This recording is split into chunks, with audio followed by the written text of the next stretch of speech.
उत्तर प्रदेश के मेरठ के इंदिरा नगर में रहने वाली मुस्कान एक धोखेबाज प्रेमी के जाल में इस कदर फंसी कि उसे न तो लंदन में उसके लिए पैसे कमा रहे पति की परवाह रही, न अपनी 5 साल की मासूम बेटी की, और न ही उन अपनों की जिन्होंने हमेशा उसका साथ दिया था, उसके माता पिता। हवस की आग में जलती मुस्कान ने अपने छिछोरे प्रेमी के साथ मिलकर अपने ही पति को मौत के घाट उतार दिया। इस घिनौनी हरकत के बाद पूरे देश में ऐसी महिला के प्रति आक्रोश है, लेकिन क्या ऐसी महिलाओं को जरा भी शर्म आती है? यह एक बड़ा सवाल है। यह वारदात उन लोगों के लिए भी एक सबक है जो अपने परिवार का विरोध करके ऐसी चरित्रहीन महिलाओं से शादी कर लेते हैं और अपना जीवन नरक बना लेते हैं। अंततः उनका यही हाल होता है, या तो वे खुद मार दिए जाते हैं या फिर उनकी हत्या कर दी जाती है। सच ही कहा गया है, पत्नी काली हो या गोरी, पर चरित्रहीन नहीं होनी चाहिए। यह भी सुनने में आ रहा है कि वह अपने प्रेमी से रो रो कर कहती थी, बाबू, मेरा पति अब मुझ पर शक करता है। जो औरतें अपने पति, अपने बच्चों और अपने माता पिता की नहीं हो सकी, वह अपने प्रेमी की क्या होंगी? खैर, इस मामले में मुस्कान का प्रेमी भी एक छिछोरा किस्म का आदमी निकला, जिसके साथ मिलकर उसने अपने अनमोल पति को सोते समय सीने पर बैठकर बेरहमी से काट डाला। मेरठ के रहने वाले सौरभ राजपूत लंदन में कार्यरत थे। मर्चेंट नेवी में ऑफिसर सौरभ कुमार राजपूत जब लंदन से मेरठ लौटे तो उनकी पत्नी मुस्कान रस्तोगी ने उनकी जान ले ली। इस अपराध में उसका साथ उसके प्रेमी साहिल शुक्ला और मोहित ने दिया। बेडरूम में सोते समय मुस्कान ने ही अपने पति के सीने में पहला वार किया था। मौत के बाद लाश को बाथरूम में ले जाया गया, जहां साहिल ने हाथ पैर समेत शरीर के 15 टुकड़े कर दिए। इन टुकड़ों को ठिकाने लगाने के लिए प्लास्टिक के ड्रम में डाला गया और फिर उसमें सीमेंट का घोल भर दिया गया। परिवार और पड़ोसियों को गुमराह करने के लिए मुस्कान शिमला मनाली चली गई। 12 दिनों तक वह इंस्टाग्राम पर अपनी अय्याशियों के वीडियो और तस्वीरें पोस्ट करती रही, ताकि लोग यही समझते रहें कि वे छुट्टियां मना रहे हैं। इस हत्याकांड का पर्दा तब उठा जब 18 मार्च को सौरभ का छोटा भाई राहुल अपने भाई के ब्रह्मपुरी के इंदिरा नगर सेकंड स्थित घर पहुंचा। वहां उसने मुस्कान को एक लड़के के साथ देखा। उसने अपनी भाभी से पूछा, भाई कहां है? जिसका मुस्कान कोई जवाब नहीं दे पाई। घर के अंदर से बदबू भी आ रही थी। राहुल के शोर मचाने पर पड़ोसी भी इकट्ठा हो गए। पुलिस के आने पर इस भयानक हत्याकांड का खुलासा हुआ। पुलिस हिरासत में मुस्कान और साहिल ने इस हत्याकांड की पूरी कहानी बयान कर दी।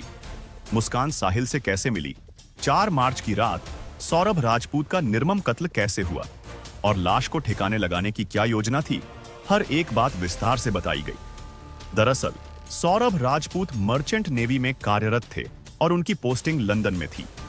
वे भारत आते जाते रहते थे, लेकिन ज्यादातर समय विदेशों में ही जहाज पर बिताते थे। 2016 में जब सौरभ मेरठ आए तो पहली बार उनकी मुलाकात मुस्कान रस्तोगी से हुई। मुस्कान सौरभ के प्रोफाइल पर मोहित हो गई थी। दोनों घर वालों से छिपकर मिलने लगे। जब शादी की बात आई तो परिवार का विरोध सामने आया। पिता मुन्नालाल, भाई राहुल और मां रेणु इस रिश्ते के खिलाफ थे, लेकिन परिवार के विरोध के बावजूद सौरभ कुमार ने मुस्कान से प्रेम विवाह कर लिया। दैनिक भास्कर की एक रिपोर्ट के अनुसार इसी बात को लेकर परिवार वालों से उनका विवाद चल रहा था और परिवार के लोगों ने उन्हें संपत्ति से बेदखल कर दिया था। सौरभ 3 साल पहले मुस्कान के साथ इंदिरा नगर में ओमपाल नाम के एक व्यक्ति के मकान में किराए पर रहने लगे थे। यहां उनकी पत्नी मुस्कान रस्तोगी अपनी बेटी पीहू के साथ रह रही थी। पीहू दूसरी कक्षा की छात्रा है और कोरोना काल में पढ़ाई न हो पाने के कारण वह 2 कक्षाएं पीछे है। मुस्कान की कहानी के मुताबिक इस प्रेम कहानी में मोड़ 2019 में आया, जब पीहू प्ले स्कूल में पढ़ती थी। सौरभ के ज्यादातर बाहर रहने के कारण मुस्कान ही बेटी को स्कूल छोड़ने जाया करती थी। 2019 में स्कूल के बाहर ही पहली बार साहिल शुक्ला से मुस्कान की मुलाकात हुई। घर पर अकेली रहने वाली मुस्कान का फायदा साहिल ने उठाया। दोनों घर के बाहर मिलने लगे और उनके बीच शारीरिक संबंध भी बन गए। मुस्कान के अनुसार 2022 तक सब कुछ ठीक चल रहा था। सौरभ साल में 2 या 3 महीने मेरठ में रहते थे, बाकी समय मुस्कान साहिल के साथ गुजारती थी। लेकिन अब साहिल उस पर शादी करने और साथ रहने का दबाव बनाने लगा था। और सौरभ को तलाक देने के लिए कहता था। मुस्कान ने पुलिस को बताया कि साहिल कहता था कि सौरभ को रास्ते से हटाकर वे दोनों साथ रहेंगे और किसी को कुछ पता नहीं चलेगा, क्योंकि वे तो पहले से ही अलग रहते हैं और दुनिया को यही बताएंगे कि उनका तलाक हो चुका है और सौरभ लंदन में है। 25 फरवरी को सौरभ की पत्नी मुस्कान का जन्मदिन था। ठीक एक दिन पहले 24 फरवरी को सौरभ जन्मदिन मनाने मेरठ आए। सौरभ के वापस आने के बाद साहिल परेशान हो गया। तय हुआ कि 4 मार्च को सौरभ को रास्ते से हटा देना है। मुस्कान ने पहले पीहू को बेडरूम के बगल वाले कमरे में सुला दिया। उस रात खाने में मुस्कान ने सौरभ के खाने में नशे की दवा मिला दी। खाना खाने के बाद सौरभ जल्दी सो गया, जिसके बाद मुस्कान ने साहिल को फोन किया। साहिल के आने के बाद मुस्कान ने सौरभ के सीने में चाकू घोंप दिया। सौरभ की मौत होने के बाद उसकी लाश को घसीटकर बाथरूम ले गए। मुस्कान और साहिल ने मिलकर लाश के 15 टुकड़े किए। उन्हें छिपाने के लिए बाजार से पानी भरने वाला एक बड़ा प्लास्टिक का ड्रम लाया गया। लाश के टुकड़े इसी ड्रम में भर दिए गए। मुस्कान और साहिल को मालूम था कि सड़ने के बाद लाश से बदबू आएगी, इसीलिए लाश के ऊपर पानी डाला और फिर सीमेंट भर दिया। इसके बाद दोनों रात भर उसी लॉबी में रहे। 5 मार्च की सुबह मुस्कान ने पीहू को उठाया और उसे अपनी मां कविता के घर ले जाकर छोड़ दिया। फिर वह वापस आई और साहिल के साथ शिमला मनाली घूमने चली गई। मुस्कान अपने साथ सौरभ का मोबाइल फोन ले गई थी और वहीं से सौरभ का व्हाट्सएप ऑपरेट कर रही थी, मैसेज का जवाब देती रही। साथ ही अपने इंस्टाग्राम अकाउंट पर शिमला घूमने के वीडियो भी अपडेट करती रही। साहिल ने पुलिस को बताया कि शिमला के एक मंदिर में उन दोनों ने शादी कर ली थी, मगर होटल, खाने पीने और घूमने में उनके पैसे खत्म हो रहे थे। सौरभ के बैंक अकाउंट में कुल 6 लाख रुपए थे, लेकिन मुस्कान उन पैसों को निकाल नहीं पा रही थी। परेशान होकर मुस्कान ने अपनी मां कविता को फोन किया और पूछा कि बैंक अकाउंट से रुपए कैसे निकाले जा सकते हैं।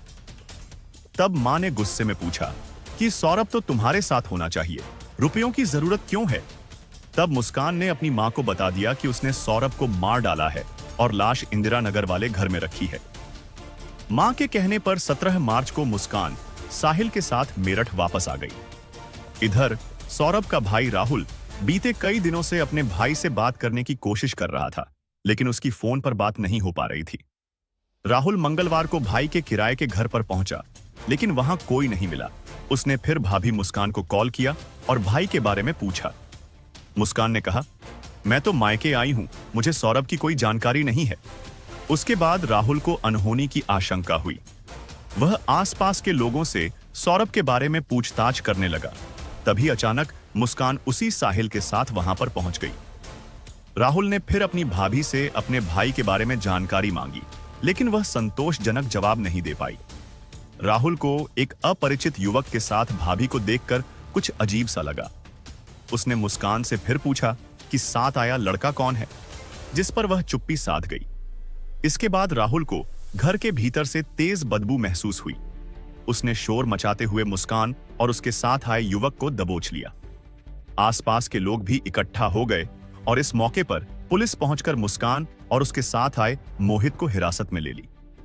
राहुल ने प्लास्टिक के एक बड़े ड्रम में भाई के शव होने का अंदेशा जताया।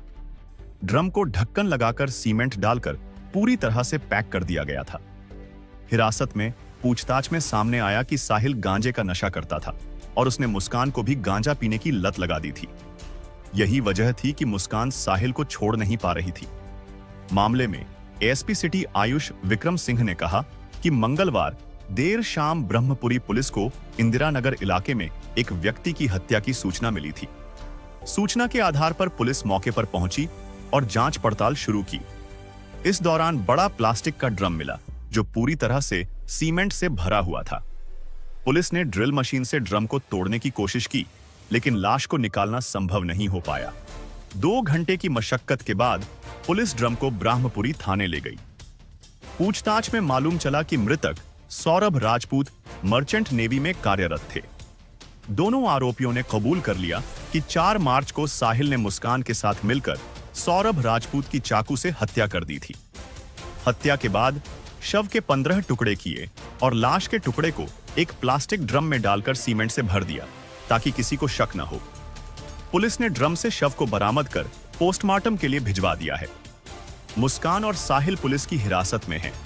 मृतक के परिजनों की शिकायत के आधार पर आरोपियों के खिलाफ संबंधित धाराओं में मुकदमा भी दर्ज कर लिया गया है और पुलिस आगे की जांच पड़ताल कर रही है। लेकिन ऐसी घटना सामने आने के बाद अब जो भी इस घटना को सुन रहा है सहम जा रहा है। आप ऐसे लोगों पर क्या कहना चाहते हैं, कमेंट बॉक्स में जरूर बताइएगा। साथ ही वीडियो को लाइक नहीं किए हैं तो वीडियो को लाइक करके चैनल दिलराज ज्ञान सृष्टि को सब्सक्राइब जरूर करके रखिए।